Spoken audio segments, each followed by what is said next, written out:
hablar de los principios físicos de la ecografía o ultrasonografía. Vamos a comenzar con un cuestionario de autoevaluación preguntándonos: ¿conozco el significado de ultrasonido? ¿Sé lo que significa ultrasonido? En la génesis del ultrasonido, cuando se crea el ultrasonido, ¿se emplean radiaciones? ¿Sí o no?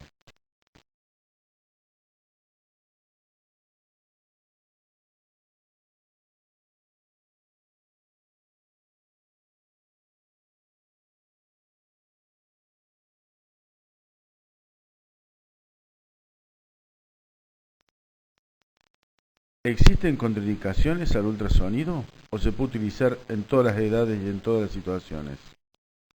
Finalmente, ¿el efecto Doppler es de uso exclusivo en el sistema circulatorio o puede utilizarse en otros aparatos y sistemas del organismo?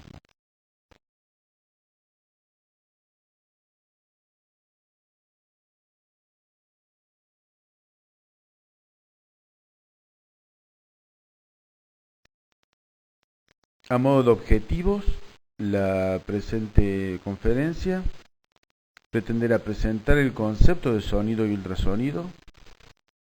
Vamos a tomar conocimiento de cómo se producen los ultrasonidos. Vamos a conocer las modalidades del ultrasonido de empleo actual y vamos a presentar el efecto Doppler y sus principales usos.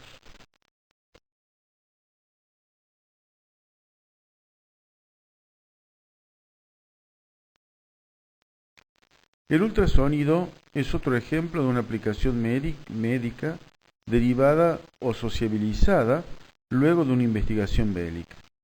Aquí vemos un submarino a fines de la Primera Guerra Mundial y efectivamente el ultrasonido que hoy empleamos en medicina fue desarrollado a expensas del sonar o la metodología que se utilizaba para la búsqueda de los submarinos a fines de la Primera Guerra y sobre todo durante la Segunda Guerra Mundial.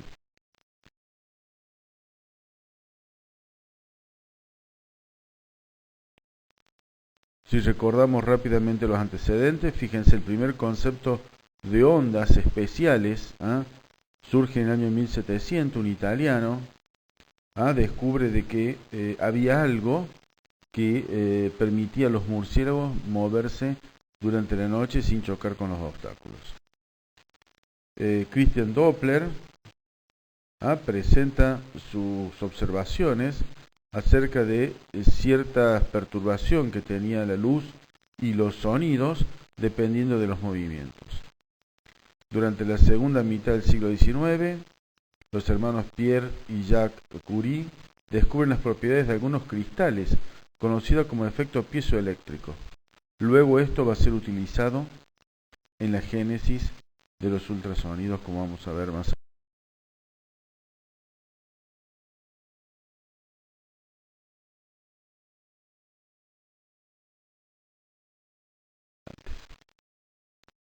A comienzos del siglo XX, el físico francés Langevin inventará el sonar, para justamente lo que habíamos comentado anteriormente, con fines bélicos, fundamentalmente submarinos y luego en aviación, para posteriormente recién ser utilizado en la medicina. Terminada la Segunda Guerra Mundial, comienza el desarrollo de los equipos diagnósticos de medicina, muchos de estos utilizando incluso las mismas piezas de los aviones y los mismos sonar del avión y de los submarinos como primeros elementos de ultrasonido. En 1950 el ultrasonido es aceptado por las sociedades médicas como un instrumento de diagnóstico en medicina y desde este momento hasta hoy su uso en todas las ciencias médicas ha sido realmente fantástico y fabuloso y su uso es totalmente extendido en prácticamente todas las subespecialidades médicas.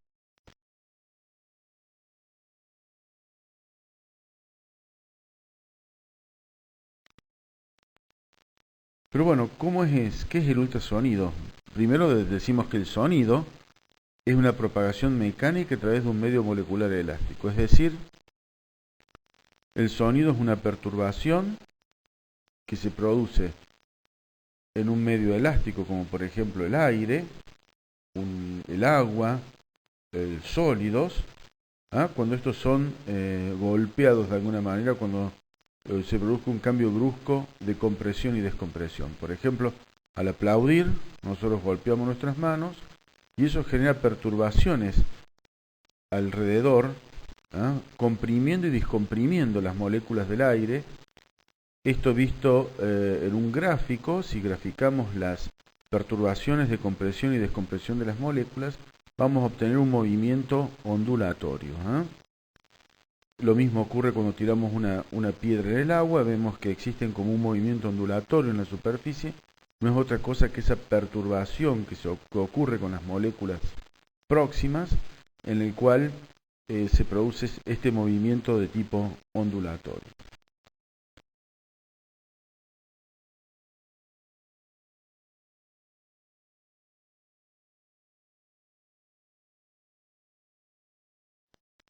Dependiendo de la frecuencia que tienen estas ondas, el sonido lo vamos a dividir en audible, cuando tiene entre 20 y 20.000 ciclos por segundo, ondas por segundo, en infrasonido, cuando el hombre no lo puede oír y su frecuencia es menor a 10 ciclos por segundo, esto es utilizado por muchos animales también, y finalmente el ultrasonido es cuando está con frecuencias superiores a las audibles por el ser humano, superior a 20.000 ciclos por segundo, es totalmente inaudible, no se puede escuchar por el ser humano. Algunos animales, entre ellos el más conocido es el murciélago o el perro, que ellos escuchan sonidos con mayor frecuencia que los que podemos escuchar los seres humanos. En general, en ecografía se utiliza entre 1 millón y 20 millones de ciclos por segundo. Vamos a utilizar una unidad que es más cómoda, que es multiplicar por 1 millón, es decir, un mega, entre 1 y 20 megahertz. Esto significa entre 1 y 20 millones de ciclos por segundo, lo mismo que decir entre 1 y 20 megahertz. Ese es el orden de magnitud del ultrasonido empleado en medicina.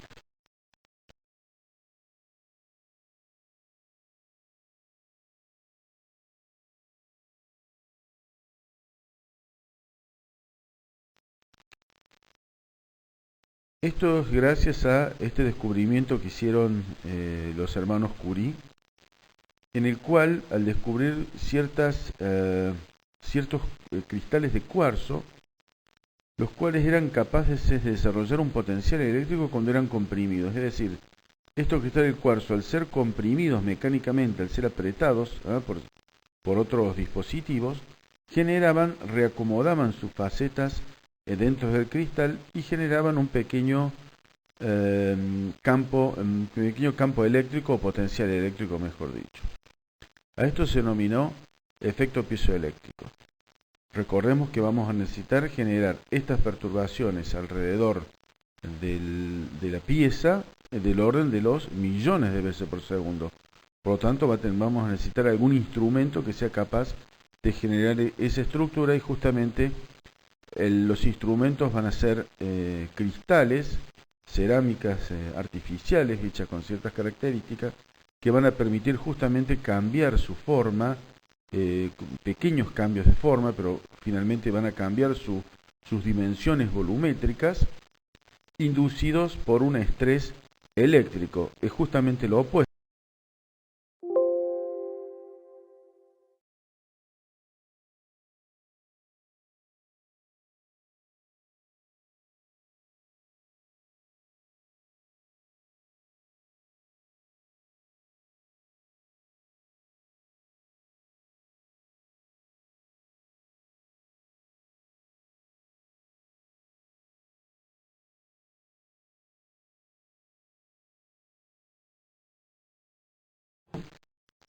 Por lo tanto, le llamamos efecto piezoeléctrico invertido. Es decir, al aplicar una corriente eléctrica a estos cristales, estos van a comenzar a vibrar. Esa vibración, eso se llama efecto piezoeléctrico invertido, esa vibración, al ser sometido a un estrés eléctrico, genera esta perturbación mecánica de las moléculas o de las estructuras adyacentes, que finalmente van a generar lo que denominamos el ultrasonido. Entonces, Efecto piezoeléctrico es al apretar, al deformar, genera el campo eléctrico. Piezoeléctrico invertido, al aportar energía eléctrica, se deforma el cristal.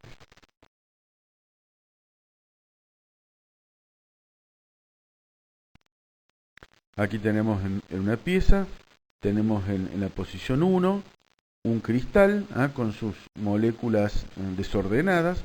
Al aplicarles un campo eléctrico, estas moléculas se ordenan de manera diferente, de tal manera cambiando su polaridad, positivo, negativo, negativo, positivo, pasando por situaciones intermedias, lo cual va a dar lo que denominamos la vibración dependiendo de la frecuencia. Si le aportamos frecuencias del orden del millón de ciclos por segundo, recordemos por ejemplo que para la luz de red domiciliaria utilizamos 50 ciclos por segundo.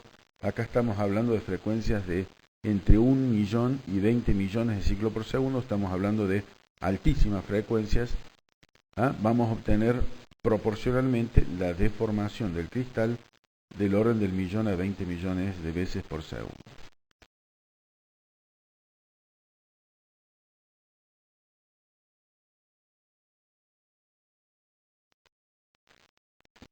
Entonces, este transductor o pieza que es capaz de transformar un tipo de energía en otra, en este caso, energía eléctrica en vibración o ultrasonido, y al revés, al deformarse en energía eléctrica, a través de los fenómenos piezoeléctrico y piezoeléctrico invertido, es lo que vamos a utilizar para generar justamente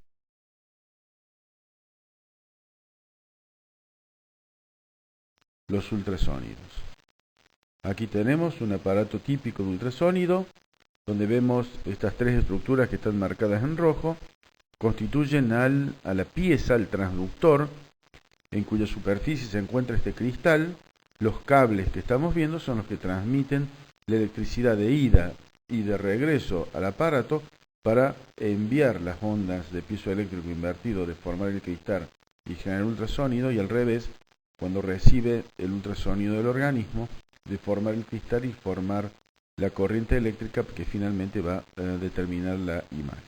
Entonces, en rojo tenemos marcados los transductores o las piezas que contienen justamente estos cristales o cerámicas especiales de cuarzo que van a generar el ultrasonido.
Aquí lo tenemos entonces simplificado. Tenemos la energía eléctrica que está llegando al cristal. Este cristal se deforma, por lo tanto envía cambios en la distribución molecular a una frecuencia tal que lo denominamos ultrasonido, envía esa perturbación dentro del organismo. De alguna manera vamos a ver que ese ultrasonido va a rebotar en algunas estructuras, va a regresar. Al regresar al cristal lo deforma y esta deformación por efecto piezoeléctrico se transforma en electricidad. Entonces tenemos electricidad de ida, deformación, ultrasonido, eco de regreso, deformación, energía eléctrica. La pieza que justamente produce este cambio de energía entre deformación, compresión, descompresión y electricidad es el transductor como nombre genérico, y específicamente este transductor es un cristal piezoeléctrico.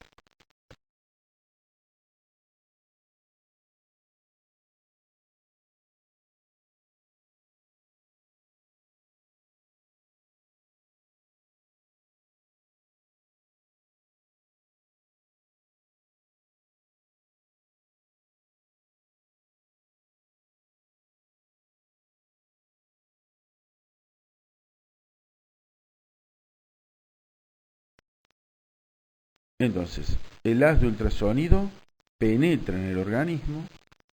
En cada parte del organismo donde hay diferentes tejidos, se le vamos a llamar interfaces, se va a producir tres fenómenos. Uno de ellos es la reflexión, es decir, cuando el ultrasonido llega a una estructura que es diferente, diferentes características, parte del ultrasonido se refleja, vuelve, parte continúa, se transmite, y parte se dispersa, comienza a abrirse el abanico de haz de ultrasonidos, comienza a dispersarse y a disminuir su intensidad. La fracción reflejada, la porción reflejada, es lo que se denomina eco, haciendo una comparación con el sonido. Cuando nosotros, o cuando alguien puede gritar frente a un acantilado, se produce una onda de regreso que le denominamos eco. Lo mismo aquí, este ultrasonido que regresa por fenómeno de reflexión dentro del organismo le vamos a llamar eco.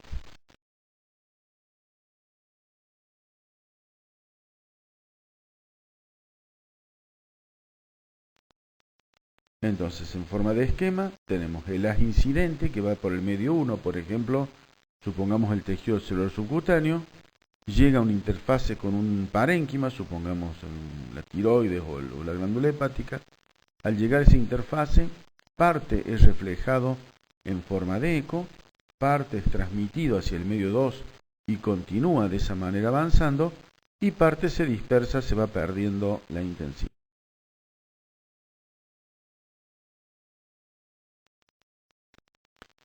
Entonces, el haz de ultrasonido reflejado en las interfaces tisulares generará por efecto piezoeléctrico las señales eléctricas que finalmente formarán las imágenes. ¿A qué llamamos interfase? Al límite o zona de contacto entre dos medios que transmiten el ultrasonido a distinta velocidad.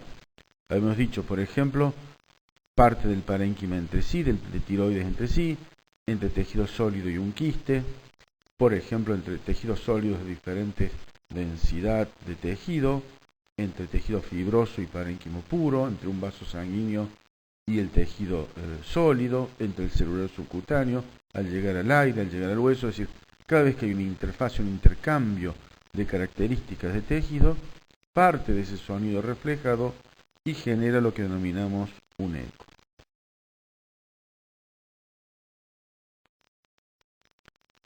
El otro concepto que debemos registrar es el de impedancia. Impedancia es la resistencia que oponen los tejidos al paso del ultrasonido.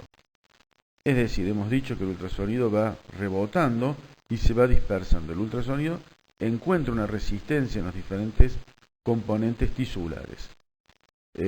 Vamos a aplicar una fórmula en general donde Z es impedancia, V es la velocidad del sonido en el medio circulante y D es la densidad del medio en el cual está siendo transmitido el ultrasonido. Vamos a ver que cuando mayor sea la diferencia de las resistencias, es decir, de la impedancia entre los dos medios, mayor será el eco generado. Entonces, cuando tengamos sustancias o tejidos donde las velocidades de conducción y la densidad son muy similares, vamos a ver que no va a haber demasiados ecos de rebote, no se van a identificar, por lo tanto, estas estructuras diferentes y vamos a obtener de esa manera una imagen homogénea. En cambio, cuando encontremos diferencia entre las estructuras tisulares, moleculares, de los contenidos, etc., allí vamos a tener ecos, es decir, puntos brillantes.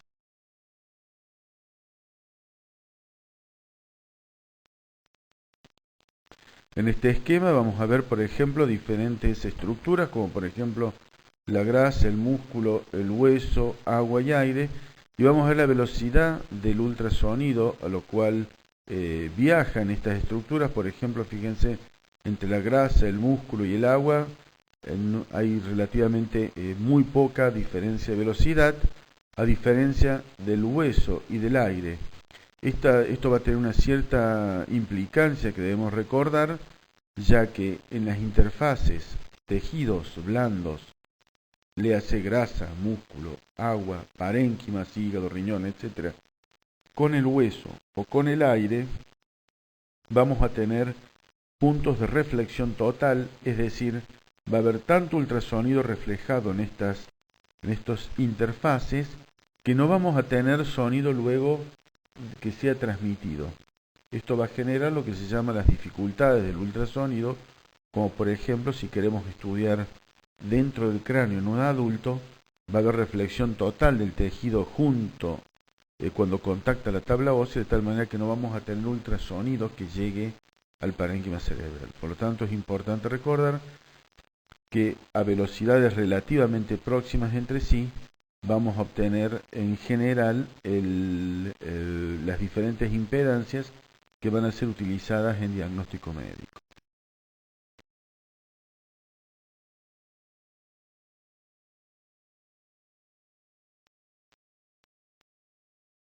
Otro concepto que debemos retener, es decir, el ultrasonido va avanzando dentro del tejido.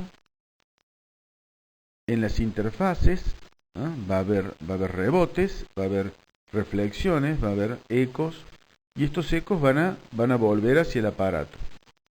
Ahora, es importante que para obtener una imagen de calidad, esos ecos me permitan de alguna manera registrar o hacer un mapeo de la constitución del organismo que sea lo más aproximado a la realidad.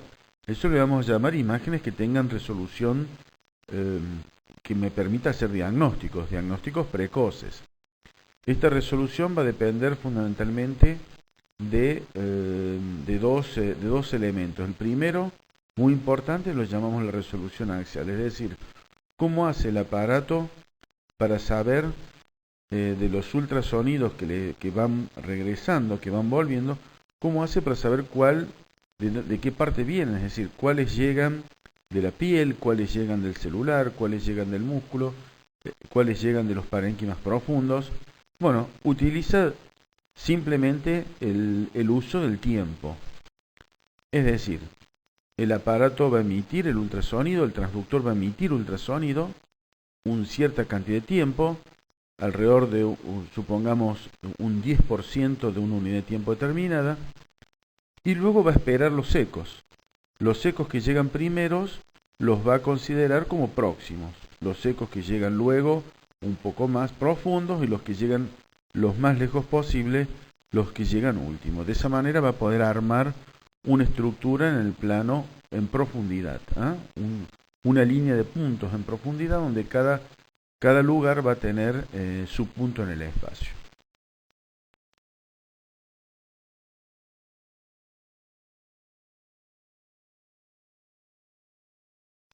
El otro concepto es la resolución lateral. ¿Cómo sabe el aparato que una imagen, un punto está próximo o está alejado? Esto va a depender del ancho del haz. En general, este cristal no se activa todo al mismo tiempo, sino se va activando por pequeñas zonas. Eso genera como haces que van avanzando ultrasonido, recogen información, y esto va rotando lateralmente va pasando de un haz al otro y se producen pequeñas franjas que van rotando. Mientras la franja sea menor, vamos a obtener el mayor foco, el mayor punto de resolución lateral. Vamos a tener la mayor resolución. Este foco es modificable por el operador y simplemente moviendo un punto, una posición, vamos a poder lograr focos superficiales, focos medios, focos profundos. Entonces, para resumir, el ultrasonido va a detectar, va a formar la imagen sabiendo qué es más profundo y qué es más superficial, dependiendo del tiempo que tarda el eco en regresar al transductor. Y la resolución lateral en general se produce porque el cristal se va activando paulatinamente en forma de abanico de un lado hacia el otro y de esa manera va recibiendo las diferentes informaciones laterales y la resolución lateral será mayor cuando el haz sea más angosto, esto es, en un concepto que se llama foco o punto medio, punto focal, en el lugar donde mayor resolución se dispone.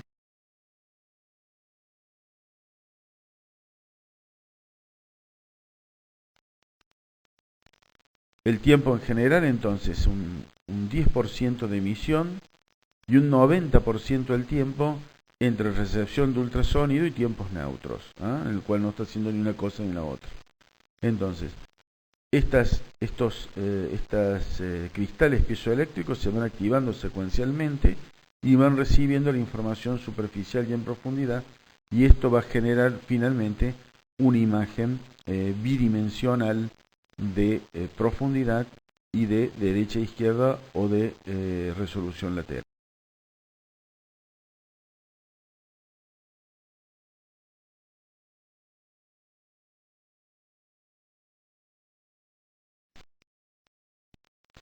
Aquí tenemos tres transductores típicos utilizados modernamente. Tenemos el primero de arriba, es un transductor denominado superficial. Es plano, son todos transductores electrónicos que tienen estos cristales que son activados secuencialmente. Generalmente se denominan multifrecuencia, es decir, permiten enviar y recibir un rango de frecuencia determinado. Por ejemplo, el que estamos viendo arriba es el transductor superficial, utilizado para partes blandas, glándulas salivares, músculos, tiroides, mama, en general todos los órganos que estén aproximadamente a unos 4 o 5 centímetros en profundidad. Se usan frecuencias altas, entre 100 y 12 MHz. Estas frecuencias altas permiten alta resolución, pero poca penetrabilidad, es decir, a mayor frecuencia tenemos una menor penetración en el tejido. 7 a 12 MHz significa alta resolución en poco espacio de no más de 5 o 6 centímetros. El segundo es un típico transductor endocavitario, transrectal o transvaginal, que tiene el sector de lectura, se ve solamente una pequeña parte que es la oscura arriba en la punta del transductor, que tiene frecuencias medias de 5 a 7 MHz. Eso significa que puede leer aproximadamente unos 7 a 8 centímetros de profundidad.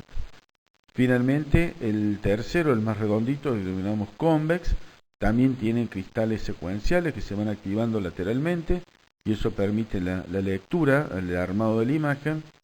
Son transductores que tienen una frecuencia alrededor de 4 MHz, 375, 4 MHz, lo que son típicamente utilizados para las estructuras abdominales o pélvicas de mayor profundidad. Es decir, tienen poca resolución superficial, pero permiten leer más profundo, a diferencia del primero que tiene una muy buena resolución superficial y no permiten leer en profundidad. A veces hay patologías, hay pacientes que requieren el empleo de 2 o 3 transductores dependiendo dónde esté localizada la patología.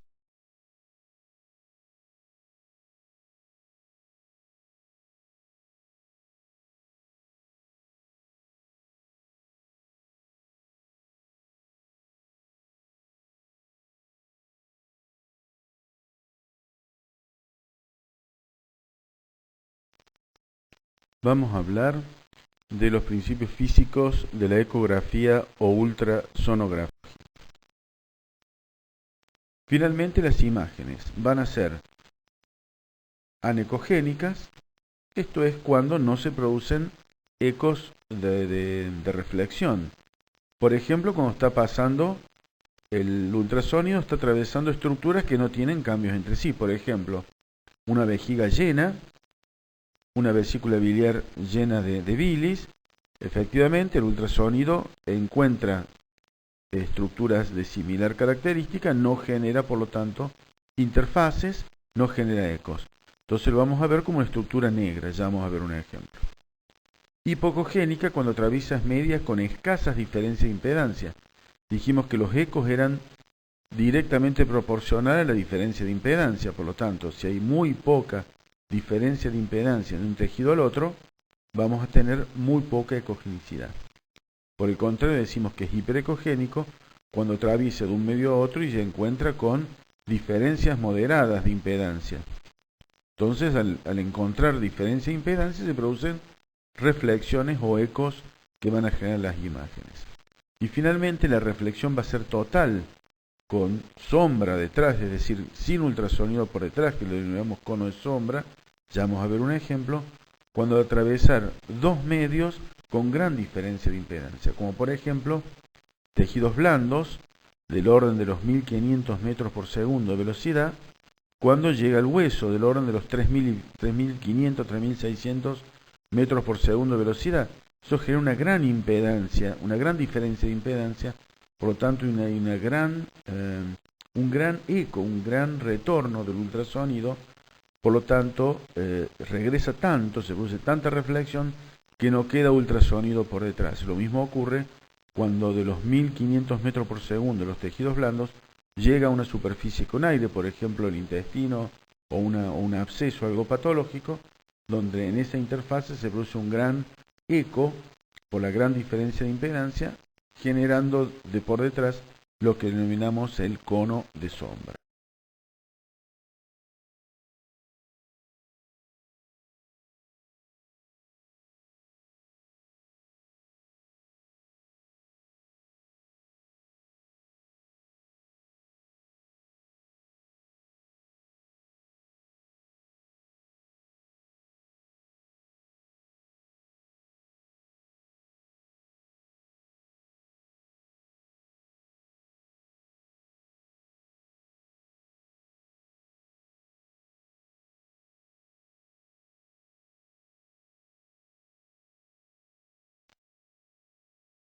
Aquí vemos entonces un estudio de hígado con vesícula biliar, con múltiples imágenes litiásicas. Vamos a ver el 1, una imagen ecogénica, corresponde al bacinete de la vesícula, totalmente oscuro, porque es todo bilis limpia, digamos, no hay cálculos en ese lugar. 2, hipocogénico, glándula hepática, un sector de glándula hepática que tiene imágenes muy similares entre sí, de impedancia. 3, hiperecogénico, a la estructura profunda del tejido subcutáneo, peritoneo, plano muscular, allí hay gran diferencia de impedancia entre sí. Y finalmente 4, cono de sombra o reflexión total, cuando el ultrasonido llega a los cálculos de vesícula biliar, que son esas pequeñas imágenes redondeadas, al ser hiperecogénicas, al ser de calcio, digamos, genera una interfase tan importante debido a la gran diferencia de velocidad que existe en el ultrasonido de un lado y del otro, generando reflexión total. Por lo tanto, detrás vemos que hay como un cono oscuro, un cono de sombra, ya que el ultrasonido no pasa. Con estas 4 o 5 modalidades de mayor, menor hipoecogenicidad, etcétera, etcétera, vamos finalmente a constituir las imágenes. Entonces, resolución axial, resolución lateral y diferente ecogenicidad son los que finalmente me permiten obtener la imagen diagnóstica.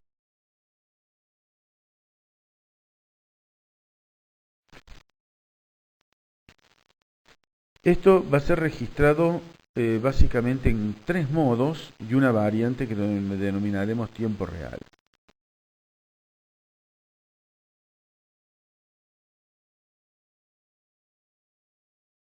Modo A. ¿Qué es el modo A? Bueno, el modo A fue el primero que se utilizó en la década del 50. Hoy solamente es utilizado para algunas mediciones del globo ocular. Por ejemplo, la distancia existente entre la cámara anterior, es decir, de la córnea, pared posterior de la córnea, anterior del cristalino, o de la cámara posterior, es decir, de la parte posterior del del cristalino hasta la retina. Algunas de esas medidas son tomadas por modo A de ultrasonido.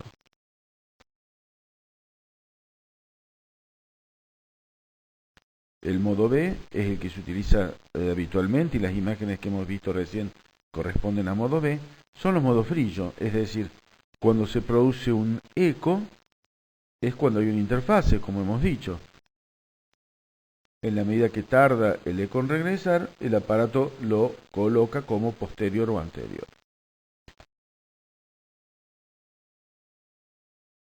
Ahora, si eso es en realidad un barrido de una serie de rayas, de líneas, de puntos, una serie de líneas de puntos, voy a obtener finalmente la imagen. Es lo que hemos dicho que hace el transductor.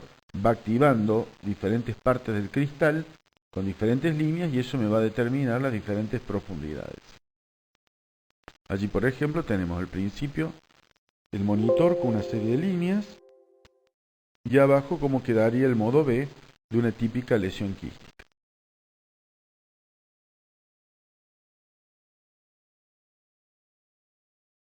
Lo vemos con un paciente, tenemos entonces el quiste, el hígado, allí tenemos cómo sería el transductor y encuentra, por ejemplo, toda una zona oscura hipocogénica que corresponde a la lesión quística, porque en esa zona hay escasa diferencia de contenido dentro del quiste, porque en general los quistes simples van a ser de un líquido homogéneo. Si tiene contenido heterogéneo, se verá reflejado, por supuesto, por mayores ecogenicidad dentro del quiste. Por ejemplo, un tabique de fibrina o hemorragia intraquística podrá ser observado como diferentes características dentro del quiste.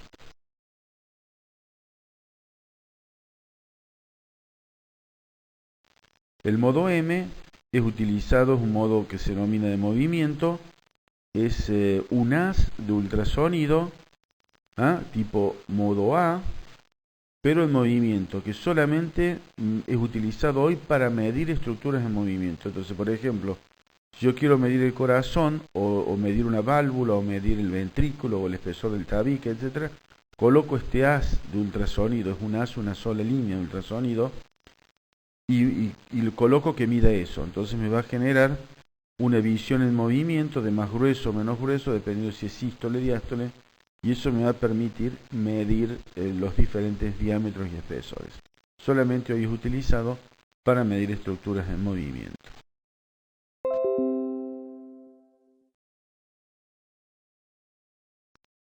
Tiempo real, ¿a qué denominamos? No es otra cosa que las imágenes en modo B producidas a alta velocidad. Es decir, si yo logro obtener imágenes modo B que se actualicen y que se produzcan rápidamente, unas 30-40 veces por segundo, voy a tener la impresión visual de que es una imagen real, un movimiento real. Es lo mismo que el cine, son múltiples imágenes estáticas una al lado de la otra, pero al presentarse y moverse rápidamente, tengo el concepto de un movimiento real, aunque en realidad son múltiples imágenes estáticas una al lado de la otra con pequeñas diferencias. Es lo que hoy se utiliza en ecografía y toda la ecografía en todos los lugares del mundo hoy se hace con modo B, tiempo real, como el método base para estudio. En algunos casos aplicaremos modo A en forma excepcional para medir algunas distancias, por ejemplo en el ojo, o modo M para determinar los diferentes diámetros y espesores de estructuras en movimiento, ya que sería muy difícil frizar una imagen o detener una imagen justo, por ejemplo, en telesístole o en telediástole o en proto. Sería muy imposible. Necesitamos la imagen en movimiento y luego allí vamos a poder elegir cuál es el punto más adecuado. Entonces, el modo de empleo actual de la ecografía es modo B, tiempo real, es decir, a un rápido cadencia de actualización de las imágenes que simulan una imagen real en movimiento. Finalmente, el concepto que nos queda incorporar de ultrasonido es lo que se denomina el efecto Doppler. A esta imagen estática, o esta imagen, en movimiento, solamente que se observa en escalas de grises, debemos agregar una nueva tecnología. Le vamos a agregar lo que se llama el efecto Doppler. Este efecto Doppler va a permitir decirnos o diferenciar cuáles son los ecos que están regresando que han sido ocasionados en estructuras de movimiento. Y fíjense que es importante esto, porque me va a permitir decir, bueno, esta estructura es estacionaria, es decir, está quieta dentro del organismo, o esta estructura se está moviendo. Por ejemplo, un vaso sanguíneo, el corazón de un feto, o que no se mueve el corazón de un feto, y nos va a indicar cierto grado de vitalidad o no del feto o del embrión.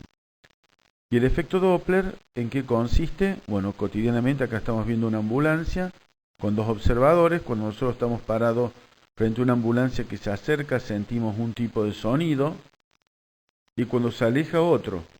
Cuando se acerca el sonido suele ser agudo, cuando se aleja más grave.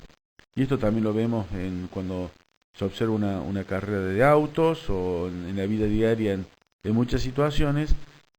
El sonido que se acerca aumenta su frecuencia y el sonido que se aleja disminuye su frecuencia, transformando un sonido que si está estacionario tiene una determinada frecuencia, pero al acercarse la fuente al observador hace que sea más agudo y luego cuando se aleja más grave. Esto le denominamos efecto Doppler y es utilizado todo aquello que tenga ondas en movimiento ondulatorio, como por ejemplo el sonido en este caso, pero también es utilizado para la luz. Y de esa manera el efecto Doppler es utilizado para medir, por ejemplo, o tener conocimiento si el universo, la expansión del universo está siendo, en este momento está en expansión o en contracción, justamente por el efecto Doppler de las galaxias.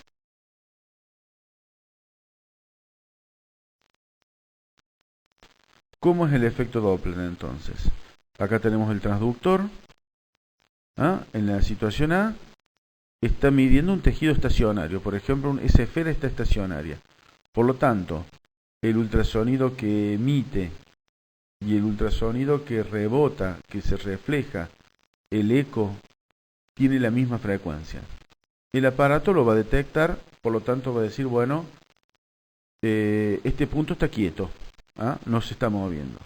En el punto B detecta una estructura que se está acercando, por ejemplo, un vaso sanguíneo, es decir, la sangre dentro del vaso sanguíneo que está yendo hacia el transductor, va a devolver ecos con mayor frecuencia. O al revés, si la estructura está alejándose del transductor, me va a devolver ecos con una frecuencia menor a la emitida. Esto va a permitir ser detectado por el aparato, medir no solo que llega eco, sino también su frecuencia, y me va a permitir obtener diferentes mediciones. Estas son fundamentales y de uso cotidiano en la medicina. Una de ellas es justamente la determinación de velocidad de los vasos sanguíneos. Por ejemplo, acá tenemos un transductor en azul que está emitiendo una frecuencia determinada hacia una arteria. A eso le vamos a llamar frecuencia de ida, F', frecuencia del eco de retorno. Por lo tanto, esa diferencia de frecuencia me va a permitir determinar, saber si el ultrasonido se está yendo o está regresando. Está sujeto a una velocidad, a una fórmula determinada, que no solo tiene que ver con la velocidad, sino también tiene que ver con el ángulo de incidencia. Para poder hacer un efecto Doppler, este ángulo de incidencia tiene que estar entre 30 y 60 grados, no más de eso, ya que si no, por un efecto del propio fenómeno físico, podemos tener el error de no medir. Es decir, este ángulo alfa tiene que ser un ángulo que tenemos que medirlo y estar conscientes de que tiene que estar correcto entre 30 y 60 grados. Y de esa manera vamos a poder medir el delta frecuencia y finalmente el efecto. Y eso nos va a permitir obtener cuantificaciones, es decir, poder medir la velocidad a la cual estas sustancias se están moviendo, estos glóbulos rojos se están moviendo, y de poder de esa manera saber si la velocidad sanguínea es normal en un vaso o en el corazón, si está aumentada, por ejemplo, porque hay una estenosis, o si está disminuida, por ejemplo, porque hay una oclusión, o una estenosis severísima, prácticamente oclusiva. Esto es fundamental, lo denominamos Doppler cuantitativo y es empleado diariamente en medicina para medir justamente, básicamente, la función cardíaca y la función de las grandes arterias y predecir o diagnosticar estenosis.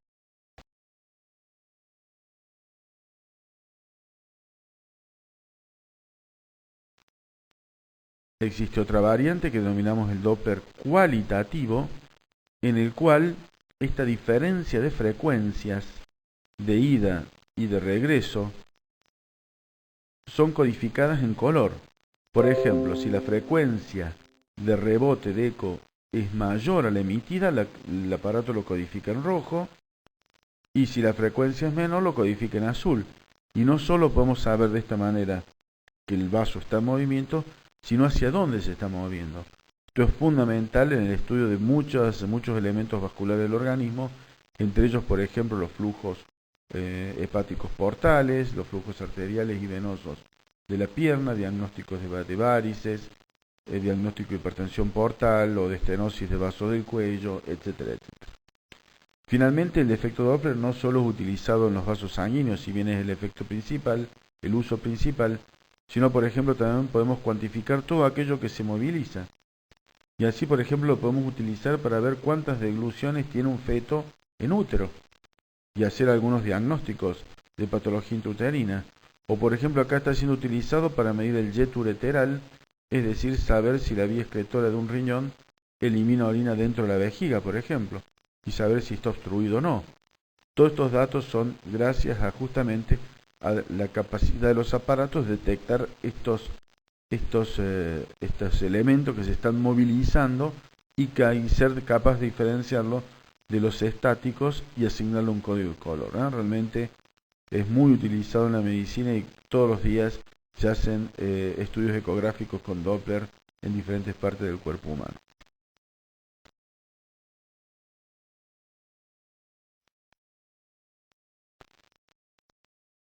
Finalmente, hablando un poquito del equipamiento y de la evolución, vamos a ver en la década del 60 los primeros equipos en modo A solamente, los primeros equipos de la década del 70, donde solamente teníamos un modo B estacionario, es decir, sin tiempo real.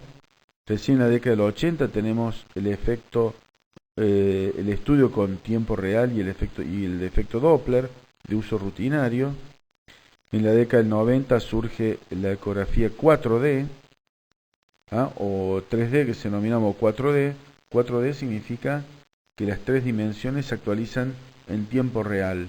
Eso le llamamos 4D.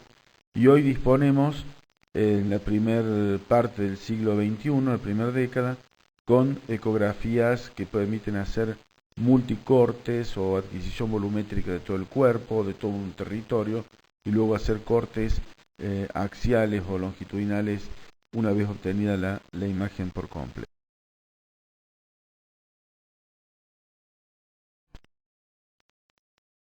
Y hoy la ecografía es utilizada en todas las partes del cuerpo. En el abdomen, acá estamos viendo arriba a la izquierda, arriba a la derecha un estudio del cuello, abajo a la izquierda un examen obstétrico de una persona, una mujer embarazada, y abajo a la izquierda un ecocardiograma. Es decir, todas las partes del cuerpo prácticamente son accesibles. Las únicas dificultades, hemos dicho, cuando se encuentran frente al hueso, o calcificaciones importantes, o frente al aire. Por lo tanto, el pulmón no es accesible a la ecografía y el endocráneo no es accesible a la ecografía. Tampoco el sistema esquelético es accesible a la ecografía, porque en la interfase, cuando el tejido blando llega al hueso, se produce reflexión total y no tenemos ultrasonido que pase y pueda leer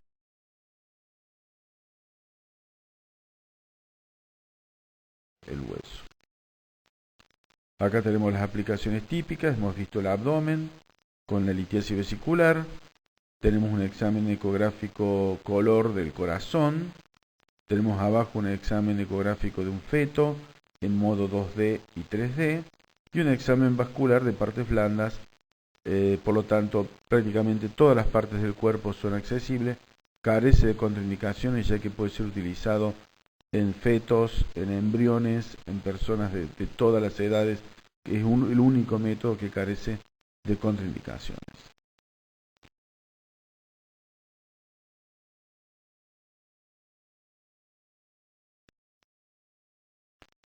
Y los equipamientos han pasado todo tipo de evolución. Hoy tenemos equipamiento de alta calidad de muy pequeño tamaño. Esto fue utilizado por primera vez en la década del 90 en la primera guerra del desierto de donde fue invadido Kuwait. Surgieron los primeros ecógrafos de muy pequeño tamaño, un poco más grande que el que estamos viendo acá, pero realmente eran portátiles y eran enviados, lanzados desde el avión para que las personas con muy poco entrenamiento pudieran decir si una arteria estaba rota o si había líquido en el peritoneo, eran suficientes. Hoy, no obstante, estos ecógrafos pequeños se han ido actualizando y prácticamente con el tamaño de una palma, hoy se pueden hacer ecografías de alta calidad. Esto es muy utilizado en las terapias intensivas y en las salas de shock room para poder hacer los diagnósticos rápidos, y poder decir si hay líquido en un abdomen, si hay líquido en el peritoneo, si hay líquido en el pericardio, si una arteria se ha ocluido, y poder rápidamente actuar. Por el contrario, tenemos los equipos de uso de consultorio habitual, que son equipos de tamaño intermedio, de alta gama, con monitores planos, todos los transductores, alta tecnología, la capacidad de tomar mediciones, asignar color, etcétera, etcétera.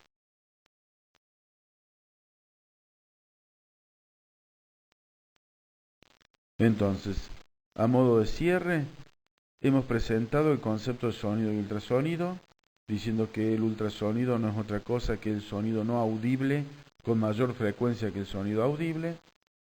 Hemos tomado conocimiento de la génesis del ultrasonido, ya que esta perturbación mecánica se hace utilizando un transductor que permite vibrar en el orden de los millones de veces por segundo, gracias al descubrimiento de la piezoelectricidad o piezoelectricidad invertida.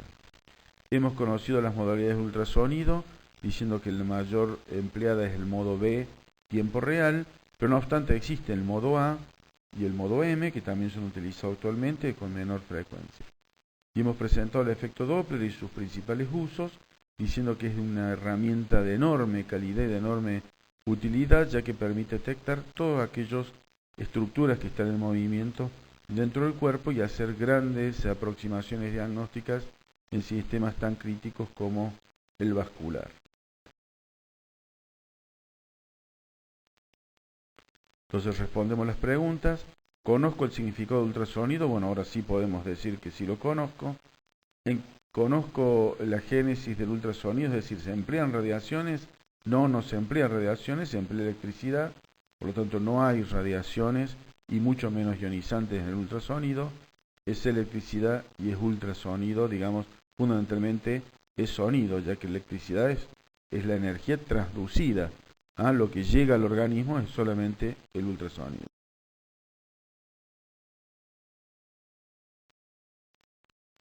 ¿Existen contraindicaciones ultrasonido? Hemos dicho que no. Es más, se utiliza justamente en embriones, en fetos, mujeres embarazadas, ancianos, en todas las edades y todas las indicaciones.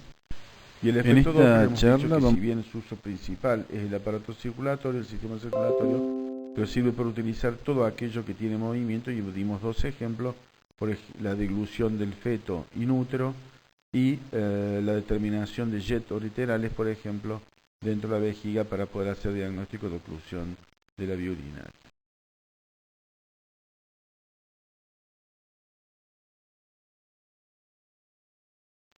Bueno, muchas gracias y espero que haya sido un resumen de lo que es este apasionante método ultrasonido. Muchas gracias.